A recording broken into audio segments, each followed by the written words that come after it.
മന്ത്രി V N വാസവന്റെ വാഹന പ്രചാരണ ജാഥ തുടങ്ങുകയാണ്. സജീവമായി മണ്ഡലത്തിൽ പോവുകയും ചെയ്യുന്നു. ഓരോ ദിവസം കൂടുന്തോറും പ്രതീക്ഷ ഇങ്ങനെ കൂടിക്കൂടി വരിക തന്നെയല്ലേ? സംശയമൊന്നുമില്ല. നമ്മൾ പ്രതീക്ഷിച്ചതിൽ കൂടുതൽ ജനങ്ങളിൽ ആവേശകരമായ സ്വീകാര്യതയാണ് അനുഭവപ്പെട്ടു വരുന്നത്. കഴിഞ്ഞ പ്രാവശ്യം ഞങ്ങളെ എതിർത്തിരുന്ന ചില കൂട്ടർ പോലും ഈ പ്രാവശ്യം ഇങ്ങോട്ട് വന്ന് പിന്തുണ പ്രഖ്യാപിച്ച് ഈ നടന്ന വികസന പ്രവർത്തനങ്ങളുടെ ഉള്ളടക്കം ഞങ്ങളെല്ലാം ഏറ്റവും കൂടുതൽ നിങ്ങളിലേക്ക് ആകർഷിക്കപ്പെട്ടു എന്ന രൂപത്തിൽ പറഞ്ഞ് സ്വീകരിക്കുന്നൊരു സ്ഥിതി ഉണ്ടായിരുന്നു. ഇപ്പം ഞങ്ങൾ പോയ തുടക്കം കുറിച്ച മഞ്ചാടിക്കരയിൽ എതിരാളികളെ ഒരു തരത്തിലോടിയും കണ്ടില്ല. ഒരു പോസ്റ്റ് പോലും അവർക്ക് ഒതുക്കാൻ അവസരം കൊടുക്കാതെ അവരെല്ലാം ഒരു ടീമായി ഒരു പ്രദേശം മുഴുവൻ ഒന്നിച്ചു നിൽക്കുകയാണ്. കാരണം അവരുടെ ഈ കാലഘട്ടത്തിലെ ആവശ്യങ്ങളെല്ലാം നിറവേറ്റി കൊടുത്തു എന്നുള്ളത് കൊണ്ടാണ് ആ പ്രദേശത്തെ ജനങ്ങൾ ഒറ്റക്കെട്ടായി നിന്ന് ഇപ്പോൾ ഞങ്ങൾ പോയ സ്ഥലത്ത് പോലും കാണാൻ കഴിഞ്ഞു. ഇത് ഇവിടെ മാത്രമല്ല, മണ്ഡലമൊട്ടാകെ വിവിധ പ്രദേശങ്ങളിൽ മുമ്പ് ഞങ്ങളെ രാഷ്ട്രീയമായി എതിർത്തിരുന്ന ഒട്ടേറെ കൂട്ടർ ഈ കാലഘട്ടത്തിൽ മുന്നോട്ട് വന്ന് ഇടതുപക്ഷ ജനാധിപത്യ മുന്നണിക്ക് അനുകൂലമായി ഞങ്ങൾ നിങ്ങളോടൊപ്പം നിൽക്കുന്നു എന്ന് പറഞ്ഞുകൊണ്ട് വരുന്ന ആവേശകരമായ അനുഭവമാണ് എങ്ങും എവിടെയും കാണാൻ കഴിഞ്ഞത് എന്നുള്ളതാണ്. യുടെ കാര്യം എടുത്തു കഴിഞ്ഞാൽ സംസ്ഥാനത്ത് പലയിടത്തും ഒരു പ്രധാനമായി ഉന്നയിക്കുന്ന ഒരു വിഷയം എന്ന് പറയുന്നത് മറ്റു കാര്യങ്ങളെക്കാൾ അപ്പുറത്തേക്ക് ഡീലാരോപണങ്ങളാണ്. അതിപ്പോൾ ഇവിടെ ഏറ്റുമാനൂരിലേക്കും കൊണ്ടുവരികയാണ് എന്നുള്ളതാണ്. ഏറ്റുമാനൂരിലും ഡീൽ ആരോപണമുണ്ട്. BJP ഡീലാണ് എന്നൊരു സംസ്ഥാനത്ത് പറയുന്ന അതേ നാണയം ഇവിടെയും കൊണ്ടുവന്ന ഒരു ചെലവഴിക്കുകയാണ്. നിങ്ങൾ ഈ അടുത്ത കാലത്ത് കണ്ട് BJP എനിക്കെതിരായി 3 or 4 സമരം ചെയ്ത മണ്ഡലമാണിത്. കാരണം എല്ലാ കാലഘട്ടത്തിലും BJPക്കാരുമായി ഏറ്റവും കൂടുതൽ അവർ ഞങ്ങളെ ശത്രുതാ മനോഭാവത്തിൽ കാണുകയും സമരം ചെയ്യുകയും എല്ലാം ചെയ്തൊരു പ്രദേശം എന്ന് മാത്രമല്ല, ഈ സംസ്ഥാനത്ത് BJPയായി എല്ലാ കാലത്തും ഡീൽ ഉണ്ടാക്കിയിട്ടുള്ളത് കോൺഗ്രസും UDFുമാണ്. കോലീബി സഖ്യം മുതൽ ഇങ്ങോട്ട് തുടങ്ങി കഴിഞ്ഞ തൃശ്ശൂർ പാർലമെൻറ്റ് തെരഞ്ഞെടുപ്പിൽ വരെ കോൺഗ്രസിന് നഷ്ടപ്പെട്ട വോട്ട് എവിടെ പോയി എന്ന് അന്വേഷിച്ചപ്പോൾ 89,000 വോട്ട് സുരേഷ് ഗോപിക്ക് കിട്ടിയത് നമ്മൾ കണ്ടു.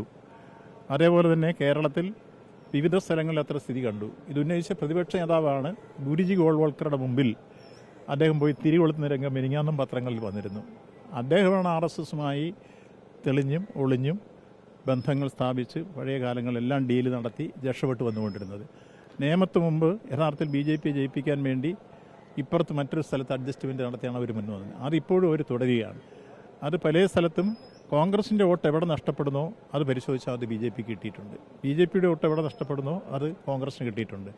ആ ഡീല് അവർ തുറന്നുകൊണ്ടിരിക്കുന്നത് മാത്രമല്ല, കോൺഗ്രസിൻ്റെ ഉന്നതന്മാരായ നേതാക്കളും അവരുടെ മക്കളും BJPയിലേക്ക് പോയി. ഇന്നത്തെ കോൺഗ്രസ് നാളത്തെ BJP ആവുന്നു. കരുണാകരൻ്റെ മകൾ പത്മജ BJPയായി. നമ്മൾ കണ്ടു ആൻ്റണിയുടെ മകൻ അനിൽ ആൻ്റണി BJPയായി. ഉമ്മൻചാണ്ടിയുടെ മരുമകൻ കൊടുങ്ങല്ലൂരിൽ ഇപ്പോൾ സ്ഥാനാർത്ഥിയാണ്. അതേപോലെ തന്നെ കേരളത്തിൽ വിവിധ പ്രദേശങ്ങൾ KPCC പ്രസിഡന്റിൻ്റെ സഹോദരൻ അവിടെ BJP സ്ഥാനാർത്ഥിയാണ്.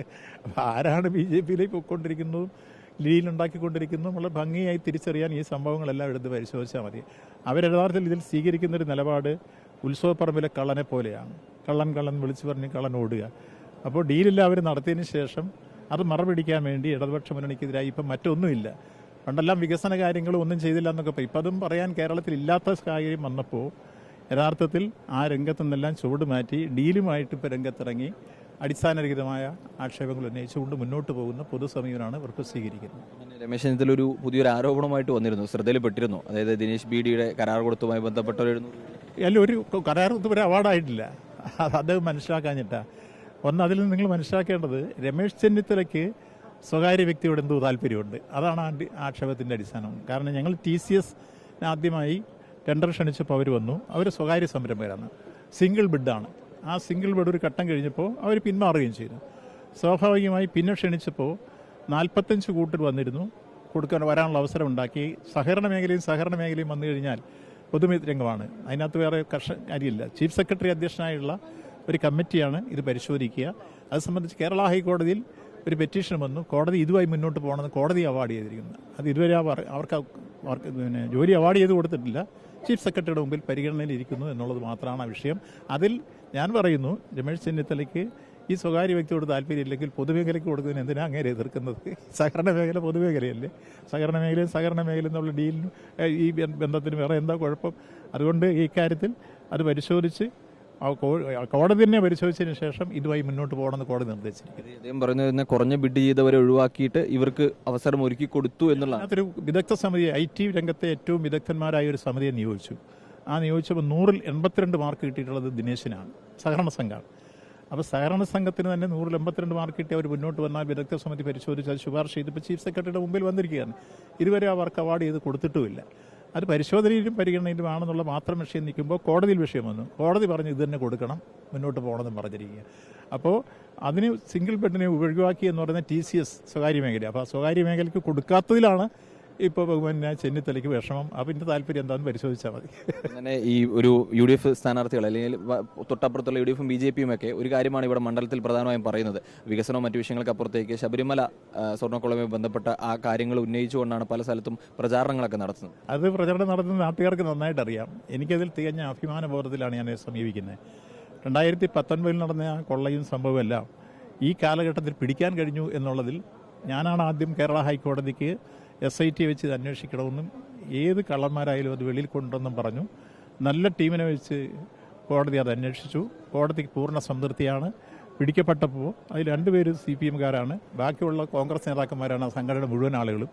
അപ്പോൾ ഇവരെല്ലാം ചേർന്ന് നടത്തിയ കൊള്ള വെളിയിൽ കൊണ്ടുവരാനും കള്ളന്മാരെ ജയിലിലും സ്വർണം അയ്യപ്പനും കൊടുക്കാൻ കഴിഞ്ഞതിൽ പൂർണ്ണ സംതൃപ്തിയോടുകൂടി അന്വേഷിക്കണമെന്ന് ആവശ്യപ്പെട്ടതും എഴുതി കൊടുത്തതും ഞാനാണ്. അപ്പോൾ ഇതിന് അന്വേഷണത്തിൽ ഉത്തരവിട്ട് ഇത് നല്ല രൂപത്തിൽ കൊണ്ടുവരാൻ വേണ്ടി നിലപാടെടുത്ത എനിക്കാണോ അതിനകത്ത് ഒരു മേന്മ വരുന്നത്, അതോ കള്ളന്മാർക്ക് കൂട്ടു നിൽക്കുന്ന ഇവരാണോ നിൽക്കുന്നത്? അപ്പോൾ അതുകൊണ്ട് ഈ കാര്യത്തിൽ BJP-യും കോൺഗ്രസും ഈ കാര്യത്തിൽ 2 കൂട്ടരും ഒരുപോലെ തന്നെ, അതിൽ പലരും BJP-കാരാണ്, പലരും കോൺഗ്രസ്സുകാരാണ്, 2 പേര് ഇപ്പുറത്തുമാണ്. അത് ഞങ്ങൾ നേരത്തെ പറഞ്ഞല്ലോ. അതിൽ ആരായിരുന്നാലും X or Y അവരുടെ പേര് നടപടി സ്വീകരിക്കുമെന്ന് പറഞ്ഞു, അവരെ പിടിച്ചകത്തിടണമെന്ന് പറഞ്ഞു, അയ്യപ്പന് കൊടുക്കണമെന്ന് പറഞ്ഞു. ഈ നിലപാടെല്ലാം സ്വീകരിച്ചത് ഗവൺമെൻറ്റും ഒപ്പം ദേവസ്വം വകുപ്പുമാണ്. അതിൽ ദേവസ്വം വകുപ്പ് തന്നെ ആദ്യം കോടതിക്ക് എഴുതി കൊടുത്തതിൻ്റെ അടിസ്ഥാനത്തിൽ ഈ അന്വേഷണം നടന്നത്. നമ്മൾ ആഗ്രഹിച്ച പോലെ കാര്യങ്ങൾ വന്നിരിക്കുന്നു.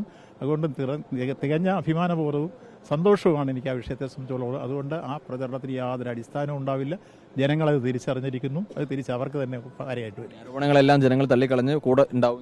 സംശയം എന്താ? അതുകൊണ്ട് ഞങ്ങളിപ്പോൾ കണ്ടുകൊണ്ടിരിക്കുന്നത് എല്ലാ രംഗത്തും കേരളത്തിലൊരു 100 ചില്ലുവാനും സീറ്റ്, എന്തായാലും 110-ലധികം സീറ്റ് തിരിച്ചു പിടിച്ച് 3-ാം ഊഴത്തിൽ ഇടതുപക്ഷ ജനാധിപത്യം അധികാരത്തിൽ വരുന്ന കാര്യത്തിൽ ഒരു സംശയവും ഞങ്ങൾക്കില്ല. അതാണ് എങ്ങും എവിടെയും കാണുന്ന തരംഗങ്ങൾ. അതാണ് അന്ന് ആ കൂടെ പോയവരെല്ലാം ഇപ്പോൾ തിരിച്ചു വരാൻ തുടങ്ങിയിരിക്കുന്നു. അതുപോലെ തന്നെ പ്രതിപക്ഷ നേതാവ് വാക്ക് മാറ്റി പറഞ്ഞല്ലോ, വനവാസത്തിന് പോകുമെന്ന് പറഞ്ഞ് ഞാനങ്ങനെ പറഞ്ഞിട്ടെന്ന് പറയുന്ന രൂപത്തിലേക്ക് എത്തി. അതിൻ്റെ കാര്യം എന്താ? സംഗതി അപകടത്തിലാവണമെന്ന് മനസ്സിലാക്കി തുടങ്ങിയിരുന്നു. അപ്പോൾ ഈ രംഗത്ത് ഇടതുപക്ഷ ജനാധിപത്യ മുന്നണി തികഞ്ഞ അഭിമാനത്തോടെയും ആഹ്ലാദത്തോടെയും ആവേശത്തോടെയും ഈ തെരഞ്ഞെടുപ്പുമായി മുന്നോട്ട് പോവുകയാണ്. തികഞ്ഞ ആത്മവിശ്വാസത്തിൽ തന്നെയാണ് മന്ത്രി VN വാസു മുന്നോട്ട് പോകുന്നത്. തുടർഭരണം ഉണ്ടാകും, മണ്ഡലത്തിൽ തിളക്കം മാറുന്ന വിജയം നേടാൻ കഴിയുമെന്ന പ്രതീക്ഷ തന്നെയാണ് പങ്കുവയ്ക്കുകയും ചെയ്യുന്നത്. വീഡിയോ ജേർണലിസ്റ്റ് രഞ്ജിത്ത് കളത്തിപ്പടിക്കൊപ്പം reporter Akhil, in reporter, Kottayam.